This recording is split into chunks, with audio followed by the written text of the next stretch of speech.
আসসালামু আলাইকুম গাইস। একটা কথা আছে না, ইচ্ছা শক্তি থাকলে সব কিছু সম্ভব। আমি ক্যামেরাম্যানকে অনুরোধ করবো একটু এদিকে আসেন। এটা হলো প্রবাসের মাটিতে দেখেন সবজি লাগাইছি আমি, কর্মীর শাক। আপনারা কি বলেন জানি না, আর একটু কাছে আসতে হবে ক্যামেরাম্যান।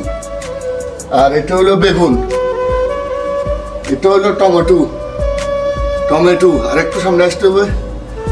এটা হচ্ছে বেগুন, আপনার বেগুন, এটাও বেগুন। আর এটা হলো পুঁইশাক বা পুঁইশাক আমরা ফেনীতে বলি আমরা হলে এটা বুঝছেন না। তারপর হলো যাই ক্যামেরাম্যান আরো আগে আসতে হবে, আগে কাছে আসতে হবে। এই যে আপনার মরিচ গাছ, এটা হচ্ছে মরিচ, আর এটা টমেটো। আর বাকিগুলা দেখেন আমি মাটি নিয়ে আসি আপনার হলো যাই মাজরা থেকে।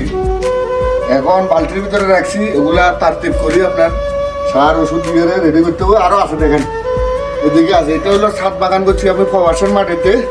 ক্যামেরাম্যান এদিকে দেখাচ্ছি, প্রবাসের মাটিতে আপনি চাইলে সব কিছু সম্ভব, আপনার ইচ্ছা শক্তি দেখতে হবে। মাশাআল্লাহ গাছেটা দেখেন ফল আসার সম্ভাবনা আছে এই 2-4 দিনের ভিতরে। আর টমেটো তো ফুলে আছে অলরেডি, টমেটোর ফুলে আছে, মানে আপনার ইচ্ছা শক্তি থাকলে সব কিছু সম্ভব। এটা আধার হিসাবে করছিল, আপনাকে চেষ্টা করতে হবে। প্রবাসক আর দেশক ভাই, ছাদের উপরে কত সুন্দর বানানো। এখানে আমার কত না হলে 3-4 রিয়াল খরচ হয়েছে আমার। ইনশাআল্লাহ যখন সবজি আসবে, ফল আসবে, তখন আপনাদেরকে আরো একটা ভিডিও করিয়ে আমি দেখাই দেবো ইনশাআল্লাহ। ইচ্ছা শক্তি থাকলে সব কিছু সম্ভব।